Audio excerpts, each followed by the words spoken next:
Noi avevamo provato già ad avere un dialogo con l'amministrazione comunale, quantomeno per arrivare a trovare una soluzione su pochi punti comunque decisivi. Il primo era quello di via dell'accoglienza, quindi dare una residenza virtuale per far sì che i senza tetto potessero avere quantomeno un medico di riferimento, un disbrigo pratiche, semplicemente anche per arrivate all'età pensionabile poter sbrigare le pratiche riguardanti l'INPS. Il secondo era mettere dei bagni chimici, appunto perché le esigenze del vicinato, in particolare quello di Piazza della Repubblica, che tanto ha fatto risonanza mediatica in questi giorni, giustamente lamenta comunque una situazione per certi versi di degrado, quindi avevamo chiesto o di riaprire i bagni pubblici del borgo o altri, o comunque di istituire dei bagni chimici. Quello che in realtà poi ci premeva più di tutto era l'apertura del dormitorio. Sapevamo del bando che doveva concludersi nel 2020, stiamo parlando dell'immobile di Via del Pino, bando che non si è concluso nel 2020, abbiamo avuto qualche notizia nel 2021, l'assessore Lombardo in particolare di mese in mese ci rinviava per darci qualche buona notizia. In realtà sta buona notizia non è mai arrivata, perché l'immobile in via ufficiosa abbiamo saputo che poi non era stato assegnato in via definitiva ma solo in via provvisoria, perché vi erano dei lavori strutturali che dovevano essere fatti e la cooperativa chiaramente non poteva farsene carico, anche perché da bando non era previsto.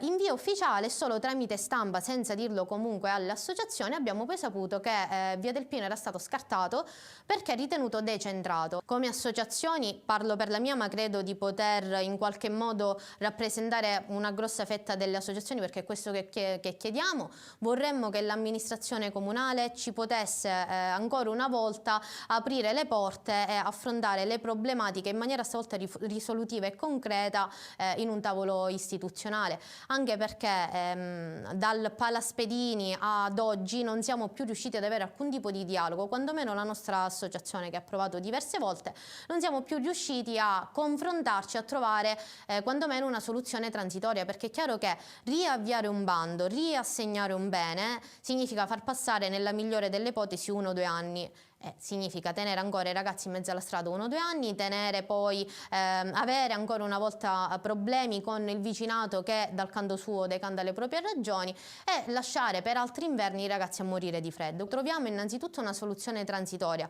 per far confluire lì i ragazzi e quindi assisterli in quel modo, fare un percorso poi di tipo inclusivo, perché una delle frasi che sento più spesso un po' da alcuni cittadini, un po' dall'amministrazione comunale a mo' di giustificazione, è che i ragazzi hanno scelto liberamente di stare in mezzo alla strada.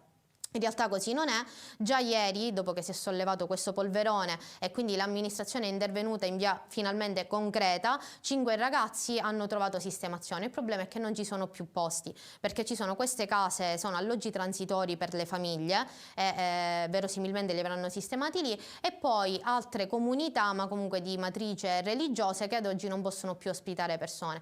Però quei 5 di ieri, a cui è stata offerta la sistemazione, hanno subito colto la palla al balzo e sono andati, cosa ben diversa per gli altri 30 che invece sono ancora in mezzo alla strada. Ma avevamo anche chiesto che cosa ne volessero fare di tutti questi ospedali chiusi, di questi immobili non utilizzati. Ora, tolto il Santa Marta, che è stato abbattuto e restituito alla città anche con uno spazio non indifferente, ce ne sono tanti altri. A noi starebbe benissimo, anche perché come associazione chiaramente è molto più semplice andare in un unico posto e seguire i ragazzi dal punto di vista morale e psicologico. Chiaro è che poi serve un'equipe dal punto di vista psichiatrico, dal punto di vista sanitario, perché ci sono ragazzi che hanno diversi problemi. Non è vero che liberamente scelgono di stare in mezzo alla strada.